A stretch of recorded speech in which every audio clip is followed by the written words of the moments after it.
Alright guys, I guess I need to pay attention to Nate's history lesson. I could tell you guys something different. I don't know. We'll see here. We're going to go ahead and slow down. I'm going to let Captain Nate keep driving because that's the most excitement out of my day. Letting him drive. Yesterday when I had 40 people on board and I was driving and telling stories, we got stuck at the mouth of Beech Creek because it was dead low tide. So we're going to ease past that area. I mean, the longest I was stuck was 6 hours, so I'm sure that's not going to happen to us. We'll see. It was only about 15 minutes. Really low tide. With that west wind, it prevents all that water from coming back in during a high tide, and so it just kind of prolongs the low tide. So the first time that's happened to me in 8 years, so that's interesting. Let's see here, guys. Nate was telling you guys about the Spartina grass. They get the name the Golden Isles. It's all because of that grass. It's an annual. It dies off during the winter months and it turns this beautiful color you see. You can already see the Kelly green, the shoots, the new shoots starting to push through. So in another 2 months, all this will be a beautiful Kelly green out here.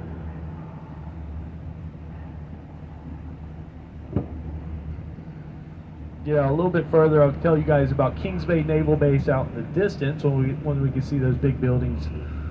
The long stretch of land right out here in front of us is a development called Cumberland Harbor, and it's right outside the little town of St. Mary's, Georgia.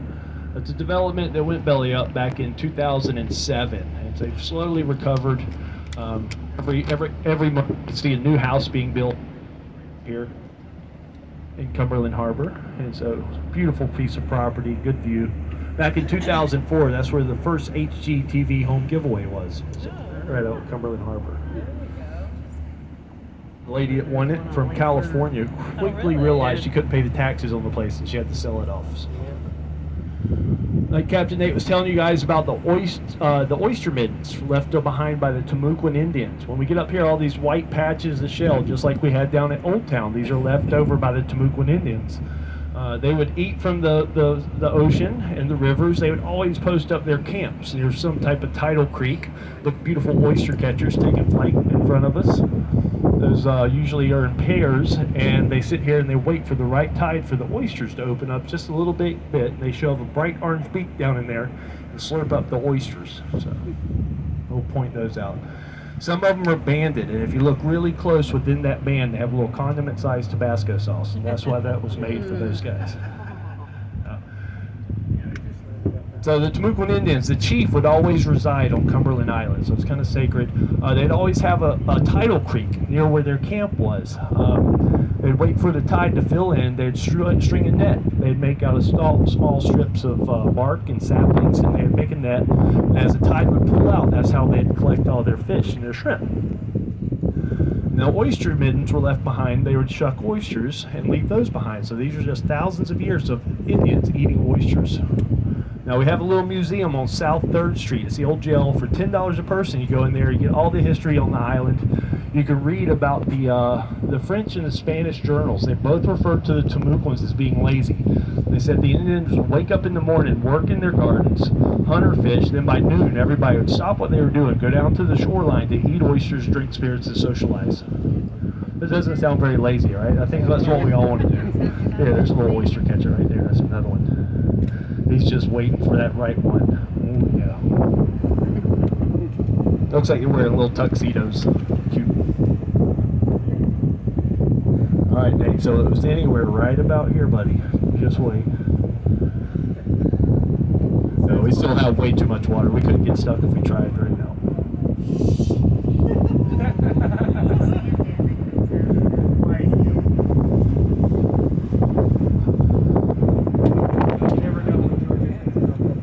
We do have the Coast Guard out there, Great Egret, right over here to the left. The Coast Guard boats out here, like Nate was telling you, those are observation boats, like the big jet skis. They come out here and do their drills.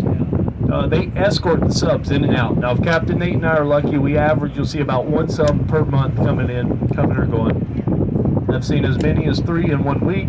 Went 3 months without seeing one, so they won't give us their schedule. We keep emailing them. They just ignore us. It's kind of rude. But Kings Bay Naval Base is the 2 big buildings right behind this way out there. Those are weapons handling wharfs, and that's where they'll unload, offload nuclear weapons.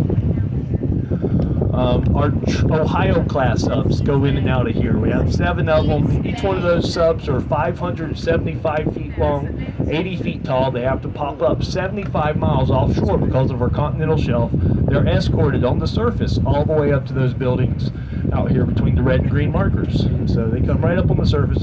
When they're on the surface, they still draw 34 feet. So part of our beach replenishment that we'll see in a little bit, where they're pumping sand up on the north end of Amelia Island, they also come out here with that dredge boat and knock down any high spots. So they like to maintain the channel about 60 feet of depth at low tide. Some people like to call it Jimmy Carter's Yacht Club. He swore up and down there is no favoritism, just Georgia was the right spot for it. And Captain Nate's assured me that there is no Billy Beer, pork rinds, or peanuts involved in that deal. It did help that Senator Sam Nunn was on the select committee. So the 2 big buildings are weapons handling wharfs. That's where they'll unload, offload nuclear weapons. The towers are low frequency antennas and lightning arresters. I'm not a big nuclear guy, but I'm thinking you want to keep those 2 separate. Makes for a bad day at work. Each one of the Ohio class subs have 22 missiles on board. Each missile has 8 independently targeted warheads. Each one of those warheads yield more firepower than everything used by all countries in World War II. So that's how they got the nickname boomers. If they ever lit one of those things off, it just rearranged the planet. So a great deterrent, keeps us safe. So much appreciation for those guys that they disappear for 90 to 120 days. They don't see sunlight. They just could disappear. The only reason they have to come up is for food, provisions. They make their own power, they make their own air, they make their own water. A lot is wrecked. Each sub has a gold crew and a blue crew. And they'll switch out those either 90 to 120 days. No, we'll have a whole bunch of smaller boats, Coast Guard boats. They'll have either 30 caliber or 50 caliber machine guns mounted. They'll come up and they'll tell you we have a naval asset coming by. You need to just clear the area. They see us out here quite often. They usually, this law that you have to stay within a mile. You have to be within a mile of the sub. But they've seen us, they know us, so they ask us just to bow away from the asset till it passes. So last time I saw one was Valentine's Day, and we sat right here facing the woods, but everybody could turn around and see the sub, and it was coming in between the red and green markers right here on the surface, all the way. It was actually leaving.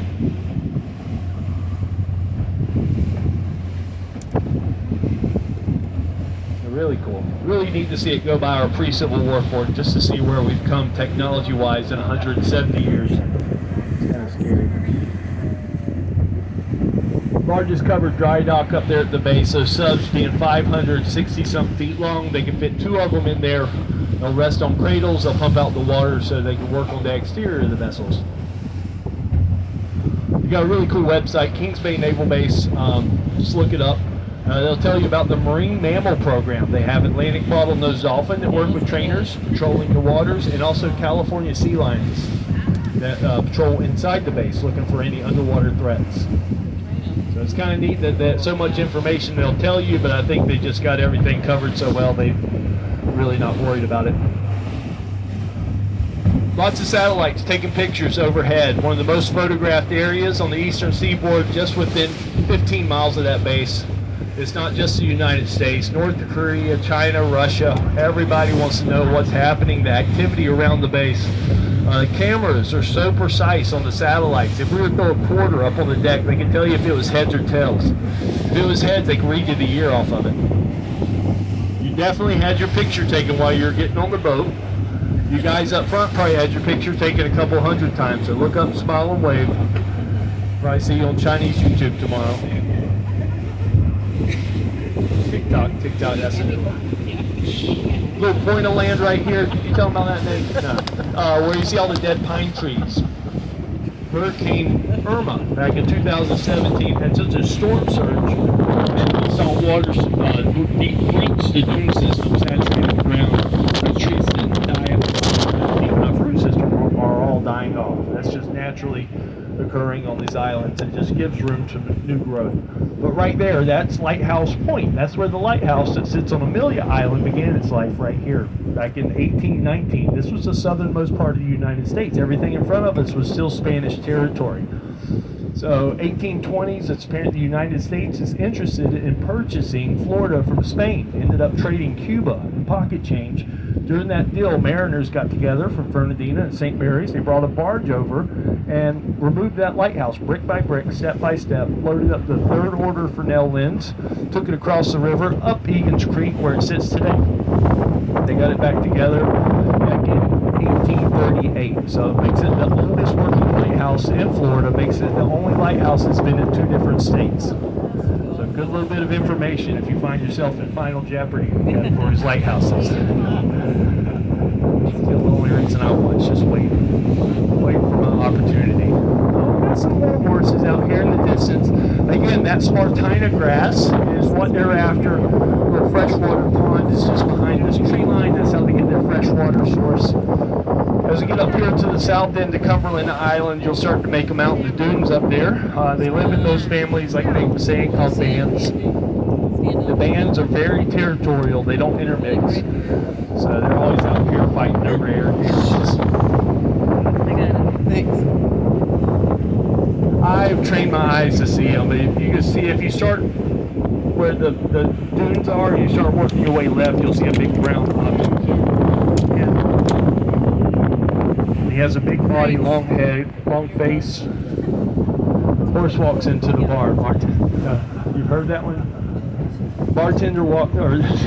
Horse walks into the bar with a set of jumper cables around his neck. Bartender runs up to him and says, "Hey, we don't want any trouble." Horse looks at him and says, "What? I'm not going to start nothing." Leave them wanting less, Nate. Leave them wanting less. It's almost over, guys. Just bear with us. Now you can see that's the Spartina grass, the same stuff that we just left. But the horses come out here every day and mow that down. Only place we see the horses get in the water at a high tide, this little tidal creek right here. This all fills in, makes a little lagoon, and they'll wade aggressively across those little beaches right there to get out here to the grass on this side. So.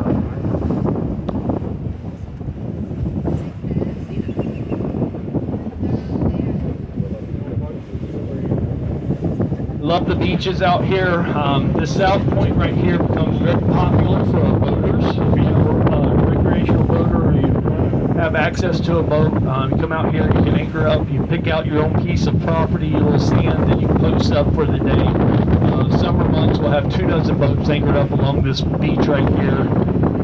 If you're allowed to anchor up and go on the beach, you just can't go above the wet sand where the high tide mark is without checking in with the National Park Service. If you go above there, they like you to check in and pay your fee and all that.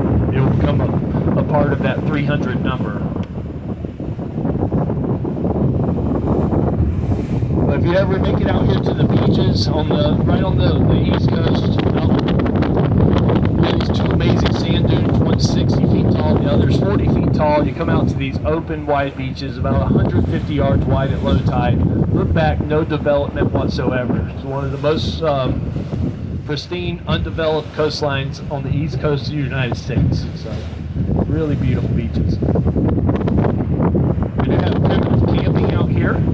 You'll leave out of St. Mary's, Georgia. They'll drop you off for day hiking or primitive camping. Very primitive camping. I cannot talk my wife into it. It's either the cold showers or the pit toilets that scare her away. We got dolphin coming down the right-hand side, Nate, between us and the boat. Of course, it's in the roughest spot of the sound. Yeah. We have 2 natural forces working against each other. We have an outgoing tide and a southeast breeze. So it's kind of stacking up right here. But you guys keep watching. Right over here, we have dolphin. I saw a couple behind us, and keep watching over here. That ship is coming in. This guy's similar. That is an OSV, an offshore supply vessel. That's 300 feet long, and they flank the subs as they come in and out. Now, they just the ship that's way behind it is the dredge boat that's doing that dredge operation, but the gray boat with the black bottom, orange top, that's a offshore supply vessel, and that's controlled by the Navy. As we kind of hang out, they'll probably get closer. It's either Black Powder or the West Wind. They have 2 ships that flank the subs as they go out. On the back of that ship, you'll notice cargo containers. They'll stack them up 2 high, 3 deep. They have a liquid circulating through those containers, just like you see on the the freighters on the road and stuff, the 18-wheelers. But they get a liquid circulating that thing to where if somebody shoots an RPG or heat-seeking missile, that those ships take the hit instead of the subs. So it's kind of neat. That used to be a civilian contract, a very well-paid civilian contract, enough to make you think, what are the odds? But then the Coast Guard took it over. So, Atlantic bottlenose dolphin. Yeah, Nate was telling you guys a little bit about these dolphins. When did we see a dolphin, Nate? Did we see a dolphin? Or was that this morning? You got my days mixed up. Oh, right there, guys. Right here, right here. He's going to come up and do some tricks. Nate's been working on some hand signals for him. Don't worry about Captain Nate hitting them. They are way too fast, way too smart for that. They use that echolocation. They know exactly where the boat is, where the props are. Stay away from it. They can use that echolocation up to 100 yards away.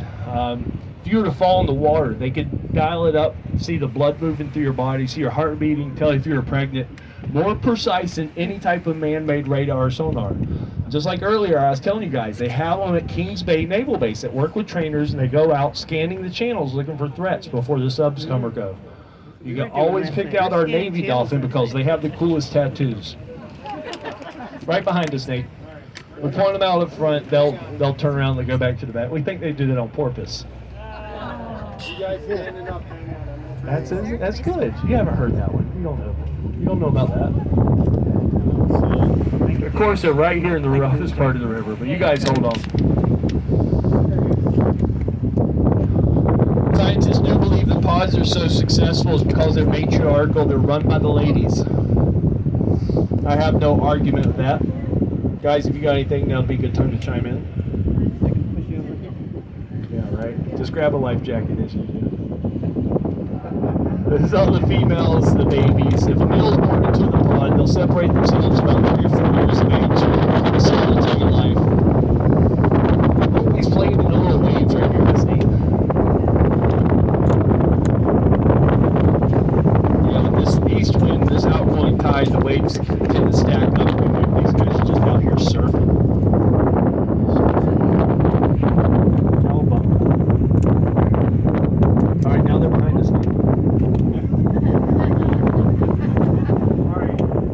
You guys don't worry. You saw his tight quarters maneuverability up there in the marina.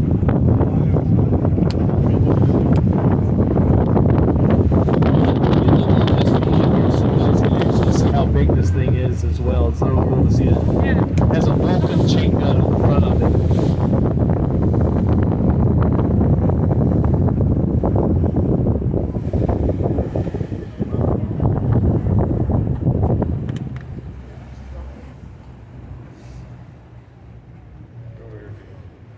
Now it is neat that over the thousands of years they've been in our local waters, dolphins have evolved to use over 22% of their brain capacity.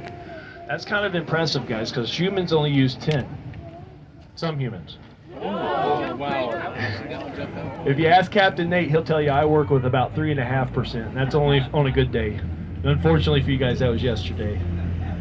You guys are getting leftovers.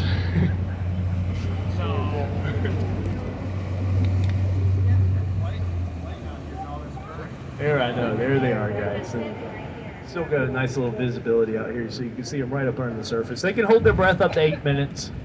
We usually see them pop up every couple of minutes. There he goes. There he's coming right over here. You see their little eye breach the surface. We call that a spy hop. They're just very curious. They're about as intelligent as a second grader, but very curious too. And so they were just coming over here to check us out. No, they don't think they're going to feed us. They're just kind of checking us out. Probably checking out all the pretty girls on board. That's why they're smiling. They have 80 to 100 perfectly spaced cone-shaped teeth, and that they don't chew their food. They just swallow their food whole. Those teeth are lined perfectly, and that helps. Those are receptors for their echolocation. Really neat stuff. Yeah, that's why they swim with their mouth slightly open. You ever see them kind of where they're cruising? You'll notice their mouth is slightly open, and that's what they're receiving all the data. They use air sacs to submit that sonar out. It bounces off an object, comes back, and tells them. They can tell the difference, the density between a golf ball and a a ping pong ball. So really, really smart guys. A little bit smaller than the migratory species you'll find out in the ocean. These guys live their entire lives in the backwater.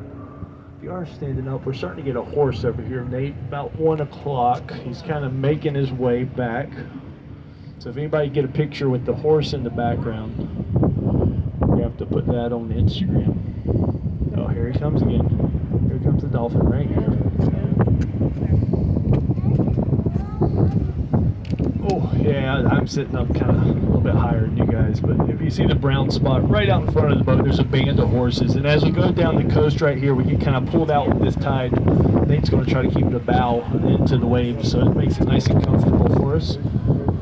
There's a little band of horses out there that's hanging out on the beach.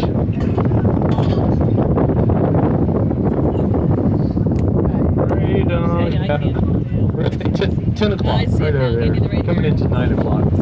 Nate and I do a bunch of high school tours. We'll tell the kids 9 o'clock or 11 o'clock. They all look at their phone. Smartphones. Digital phones, right? Hey Siri, where's 10 o'clock? Oh my God.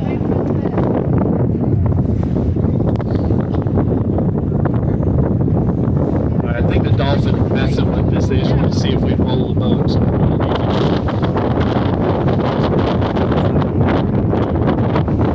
if you do come over here to the boat, just make sure you keep an eye on that tide. The water level will drop 1 inch every 5 minutes. So somebody will come over here and beach the boat. Go looking for horses, come back in an hour. Your boat will come back your boat's high and dry, 15 yards from the sand. So it's going to be another 8 hours for the tide goes all the way out and comes back in. Enough to float the boat. We see it all the time. It's okay in the morning trip. We'll see the husband and the wife on the abandoned boat sitting together having a good time. Afternoon trip, totally different story. The husband's on the boat, the wife's about 100 yards down the beach with a bucket. You can just see how that conversation's going. Really pretty area. Then we get all types of debris washed up here, so we have no idea. Just untouched beach. There's nothing out here. 27 homes on the island. So this is a different color than no, they do have cats. You'll see come out here and count sea turtles. They'll come out here and pick up random things, but it's usually pretty untouched. They only do that every couple of minutes about the water.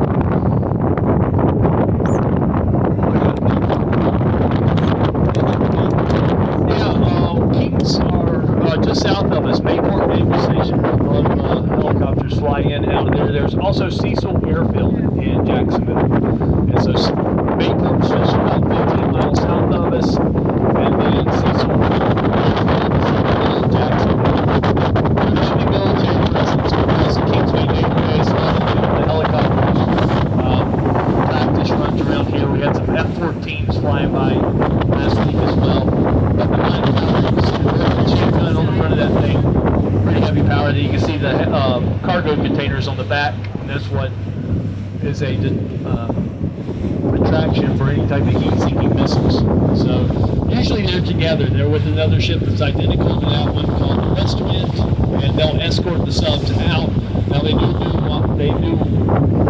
supply drops as well, so they'll take supplies out to the subs where the sub doesn't have to come into base. They'll just meet them offshore, give them whatever they need.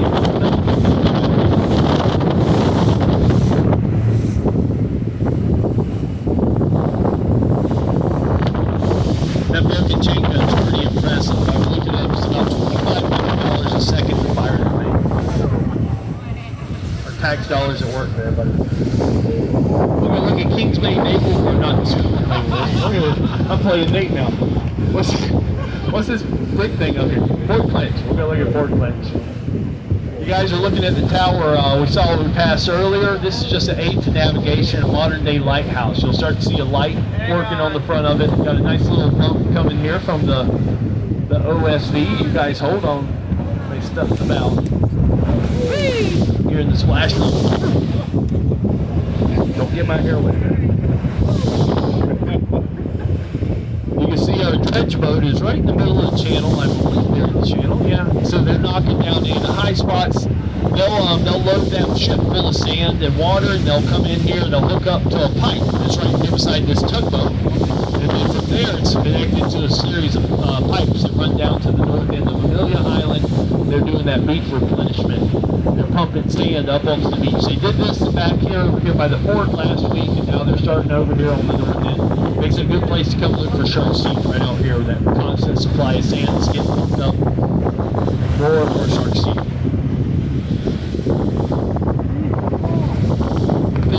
Middle of the channel, we should be in about how deep are we here, Nate?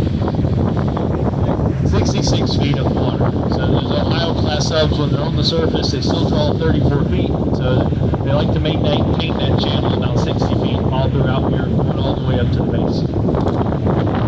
You can see the dredge boats right in the middle of the channel. Actually, it's the outside of the channel. Probably knock it down a shoal or something. But you're starting to see the lights flashing in the front of the tower. There's works with the tower back on Tiger Island, way behind it. If you're 8 miles offshore, you can pick these lights up and get them over the top of each other, and that will guide you straight down the middle of our shipping channel. And that's called riding the Ranger safely. As long as you keep these lights over the top of each other, you don't have to worry about running aground. This is going to be the best part of the trip right here, guys. Wait for it. Wait for it. Right about there. If you look out the left-hand side of the boat, you'll see we're dead center of our channel. And it's also our state line, so welcome back to Florida.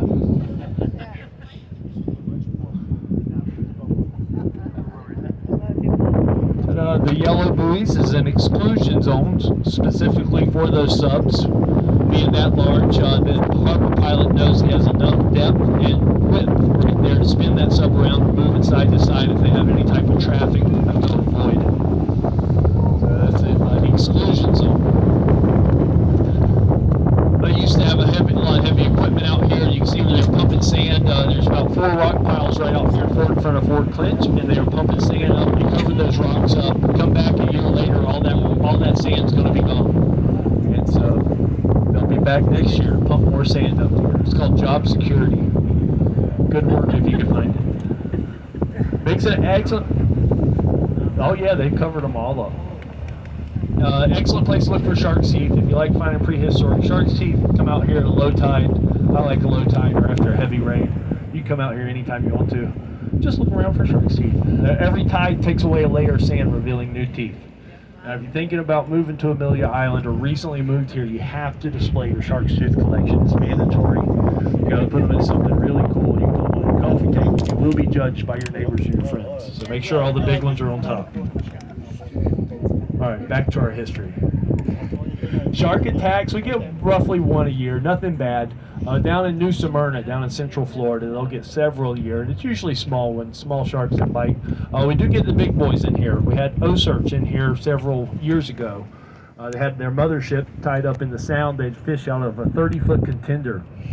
Within a mile of our beach, they tagged and released a 9-foot great white and a 10-foot great white. But that's only in February, only when the water temperature's in the 60s. And a 14-foot tiger shark. So I was kind of better off not knowing that. Spend a lot of time in the water. So not much of a swimming beach right here. So this kind of drops off. We're still probably, what, 30 feet? 44 feet right here, this close to shore. So it does just kind of drop straight down. Fort Clinch is named after Duncan Lamont Clinch. He was a hero in the Seminole Wars to the south of us. You can see this thing is in great shape. That's because it's never seen battle. Never fired from, never fired upon. Nothing's ever happened here. I love telling you guys that because the very first weekend of every month, they're going to do a full-on total live reenactment.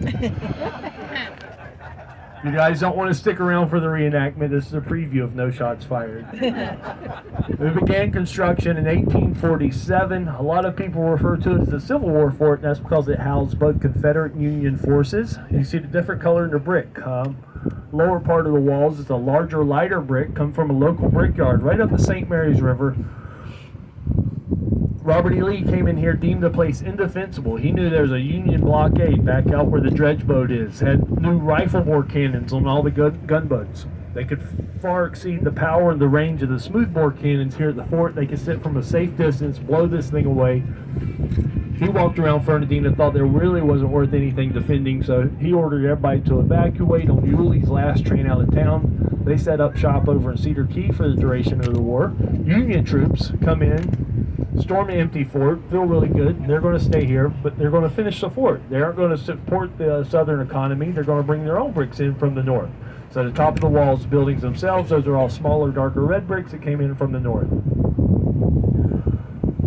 If you go in there, you can't beat it. $6 for a carload, up to 8 people to get out to the property. If you want to go inside the fort, $2.50 a person. It's a lot of fun.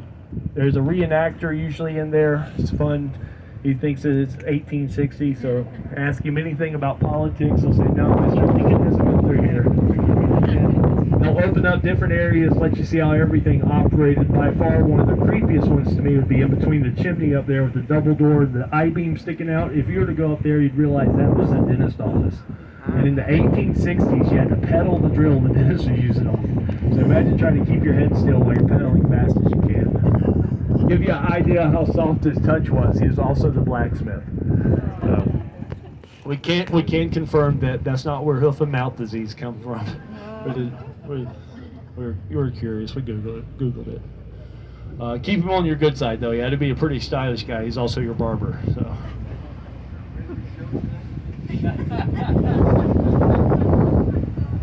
Look for me at ComedyCentral.net.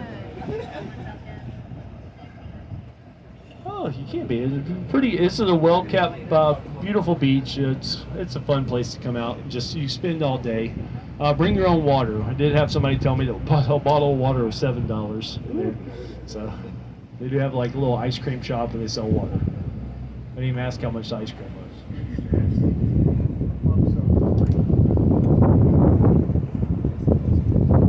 They were flying the Grand Luminary flag, 36 stars in the shape of a star. That'd be a Union flag. If it was outlined in black, it'd be known as the morning flag.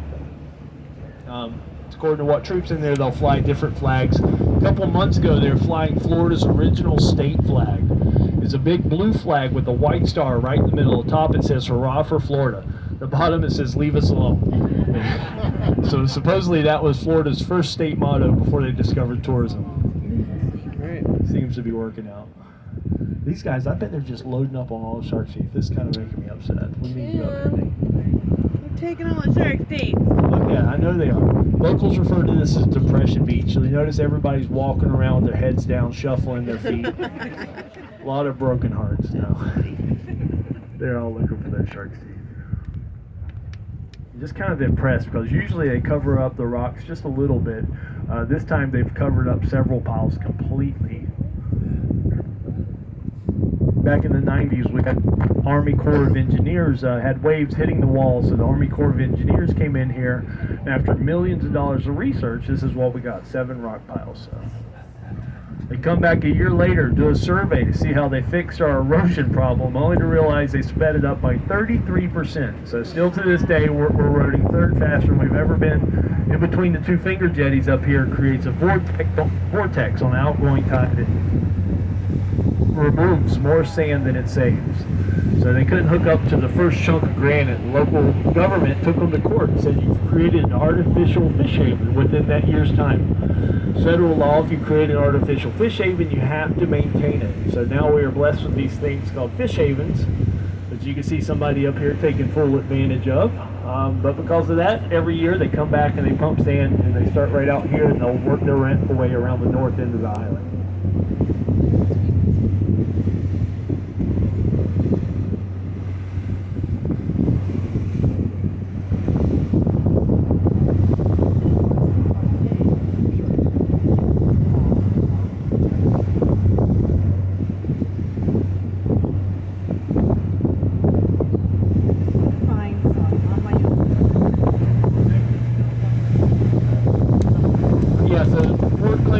Park, you can access it from Atlantic Avenue. It says $6 for a carload of people to get in. You can spend all day once you're inside. You can stay out here and watch the sunset. There's 2 campgrounds with over 60 available sites with RV hookup. Half of them are nestled over here on the riverside up under the oak trees. The other half are out in the dunes. We used to have the longest fishing pier in Florida.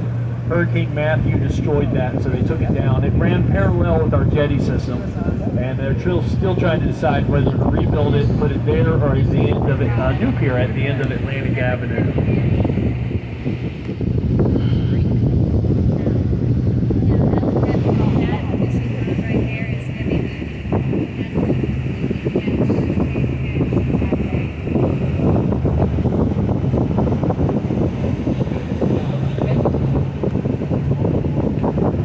Low tide makes it a great time to bike ride out here as well. The sand's nice and compact.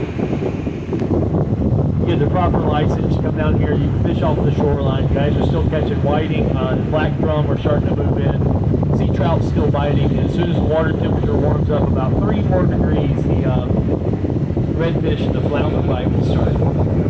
Great place to be fishing.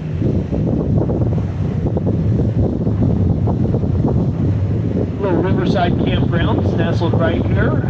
If you have anybody that's mobility impaired, you drive really slow through the riverside campground. You come out, there's a little parking lot right up there that has access to this little fish cleaning station right out here. And an excellent place to watch the sunset that happens right out to our right. They built that on Fernandina's original boat ramp. You can see the concrete slab. That's Fernandina's original boat ramp. It was long before my time, but they said the fights that happened were legendary. Apparently fishermen are fishing out when they're launching or retrieving the boats. Guys were getting in fights about everything. Who had the biggest fish, the prettiest boat up this way. I think here they both are. Build a dock on top of that.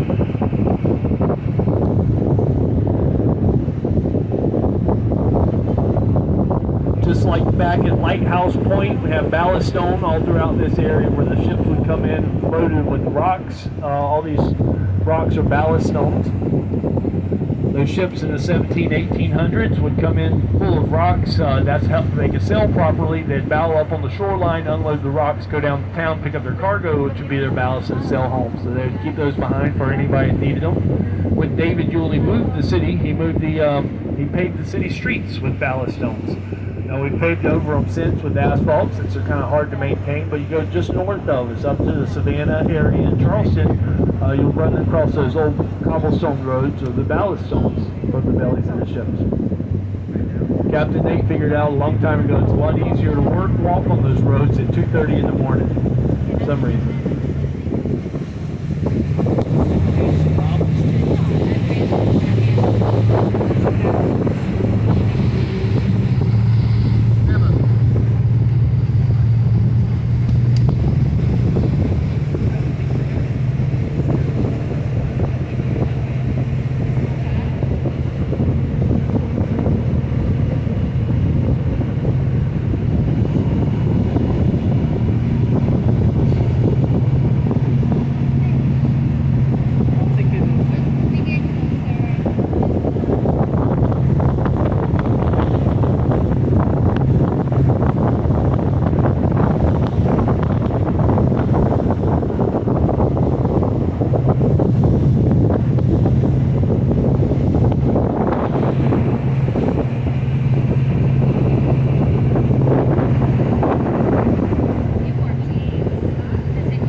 always amazed me getting a steady stream of wood chips flowing out of that nozzle. You can see from the big pile over to the right pile, that's just a steady stream of wood chips being shot out.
To the dock, get you tied up nice and tight, let you go recapping on the town. Thank you so much for coming out. If you had a good time, do us a favor, tell somebody. Word of mouth helps us out so much. By chance, if you didn't have a good time, just keep that to yourself. We're going to start doing our other cruises here soon. Starting March 15th, we'll start doing our BYOB cruise, where we take our big boat out in front of us, split it up with 75 other people, and then ride around with our own drinks and snacks and listen to a local musician on board. So that's always a local favorite.